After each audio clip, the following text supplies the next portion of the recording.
জন্মদাতা বাপ তার মেয়ের দিকে তার কুদৃষ্টি দিতে পারে, হাত বাড়াতে পারে।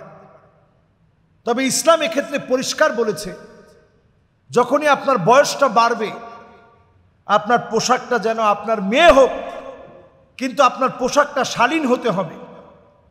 আম্মা জান আয়েশা সিদ্দিকা রাদিয়াল্লাহু তাআলা আনহা, তিনি দেখলেন একটা বাচ্চা মেয়ে ওনার ঘরে প্রবেশ করছে, কিন্তু মেয়েটার গায়ে আঁটো-সাঁটো একটা জামা পরা। আম্মা জান আয়েশা সিদ্দিকা রাদিয়াল্লাহু তাআলা আনহা এই জামাটাকে আম্মা জান সাথে সাথেই তিনি কেটে ফেলে দিয়ে ডিলা ডালা একটা জামা পরায় দিলেন। তার মানে ছোটবেলা থেকেই মেয়েদেরকে এইভাবে গড়ে তোলা, এটা মা বাপ হিসেবে আপনার দায়িত্ব। কিয়ামতের দিন অসংখ্য বাপ আল্লাহর কাছে কাঁদবে। ওয়াল্লাযীনা আমানু ওয়াত্তাবা'তুহুম যুররিয়্যাতুহুম বিঈমান আলহাকনা বিহিম যুররিয়্যাতাহুম ওয়ামা আলাতনাহুম মিন আমালিহিম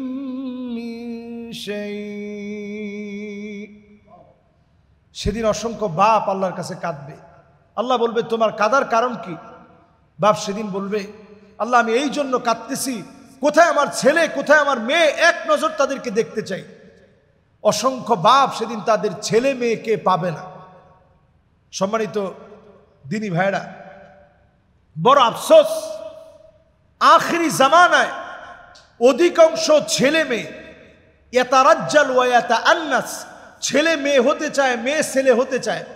যে মেয়েটি বাপকে ছুরি দিয়ে আঘাত করে মেরেছে, আপনি তার পোশাক পরিচ্ছদের দিকে তাকিয়ে দেখেন। আমি তাকে দোষী বলবো এই অর্থে, তাকে অলরেডি অ্যারেস্ট করা হয়েছে। তার শালীনতা, ভদ্রতার যথেষ্ট, তার কথার ভিতরে যথেষ্ট অভাব আছে।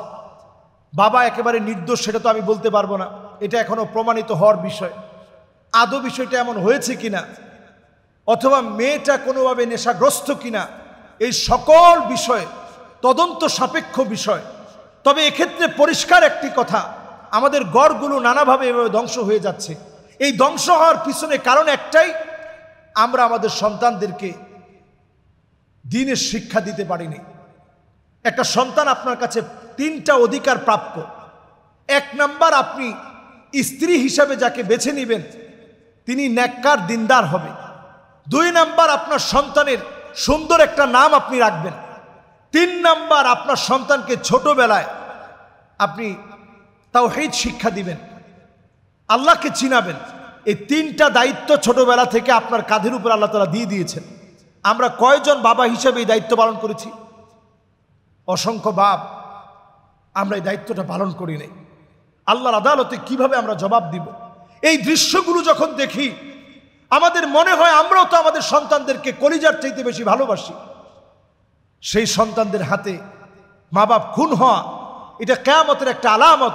নবী আলাইহিস সালাতু ওয়াস সালাম বলছেন, লা তাকুমুস সাআহ, ততক্ষণ পর্যন্ত এই দুনিয়া শেষ হবে না, হাত্তা ইয়াকতুলা আবাহু, যতক্ষণ সন্তানদের হাতে বাপ মারা না যাবে। সন্তানরা ছুরি দিয়ে কুপিয়ে বাপকে হত্যা করবে, জখম করবে, সম্পদের জন্য বাপকে মারবে, সম্পদের জন্য বাপকে টুকরা টুকরা করবে, নানা বিষয়কে কেন্দ্র করে বাপ মাকে মেরে ফেলবে। এই দৃশ্যগুলো এখন প্রতিনিয়ত হচ্ছে।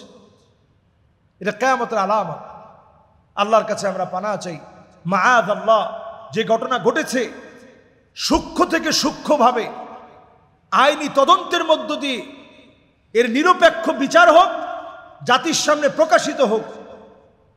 বাবা নামের কোন নর পশু যদি এমন থাকে, তারা যেন দৃষ্টান্তমূলক শাস্তির আওতায়, অবশ্যই যেন তাদের দৃষ্টান্তমূলক শাস্তি হয়, এটাও আমরা চাই।